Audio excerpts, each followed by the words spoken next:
Saya sebut Mas Hasto ini brutal karena dia telah membuat hoaks. Hoaks itu bukan cuman teks yang palsu, tapi bisa diperluas kepada pernyataan-pernyataan yang menghilangkan konteks. Kita tahu bahwa teks itu tidak boleh dilepaskan dari konteks dan dilepaskan dari teks-teksnya yang lain. Jadi mencabut pidato Pak Jokowi sebagian lalu kemudian menghilangkan konteks itu adalah brutal. Bahkan Mas Hasto tidak menjelaskan statement itu pada acara apa, tanggal berapa. Tapi gambarnya nggak usah ya? Kalau masih ada yang lain-lain, sekali yang ingin saya sendiri. Lewat cara saya, bisa lewat KPK, bisa lewat Polri, bisa lewat kejaksaan, akan saya bisikin aja. Di sana ada yang main-main. Setelah saya cek, itu pidato Pak Jokowi di depan rapat koordinasi antara pemerintah pusat dengan Forum Komunikasi Pimpinan Daerah secara nasional pada November 2019.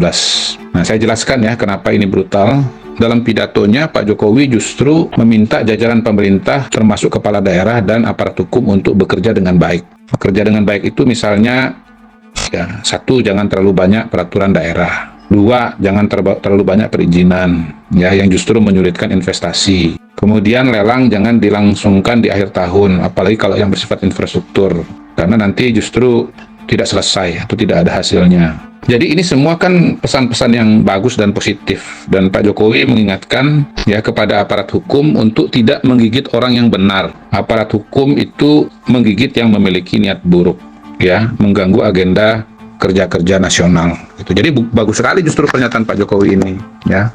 Nah, Pak Jokowi juga tidak memberikan toleransi kepada aparat hukum yang memeras birokrat dan pelaku usaha yang benar. Nah, sebetulnya pidato Pak Jokowi itu ya paling tidak menurut saya harus ditampilkan Mas Hasto, mulai dari kalimat jika Pak Jokowi mengatakan sekali lagi cipta lapangan kerja itu agenda besar bangsa kita, termasuk meningkatkan ekspor, menurunkan impor.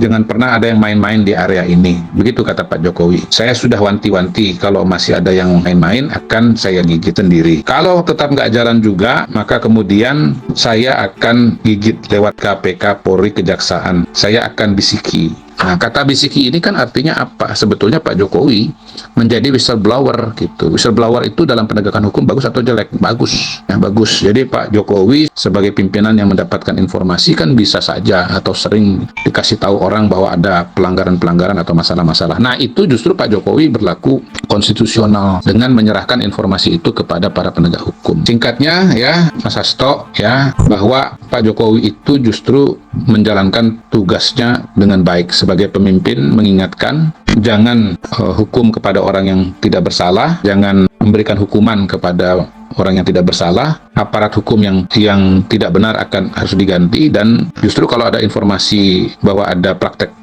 birokrasi yang tidak benar, maka akan dilaporkan kepada penegak hukum. Begitu duduk perkaranya. Sekali lagi, cipta lapangan kerja itu agenda besar bangsa kita, meningkatkan ekspor, menurunkan impor juga agenda besar bangsa kita. Jangan pernah ada yang bermain-main di area ini. Saya sudah wanti-wanti betul, di area ini kalau masih ada yang main-main, saya gigit sendiri. Akan saya gigit sendiri. Nah, kalau masih ada yang main-main, sekali lagi, yang gigit saya sendiri. Lewat cara saya, bisa lewat KPK, bisa lewat Polri, bisa lewat Kejaksaan, akan saya bisikin aja. Di sana ada yang main-main.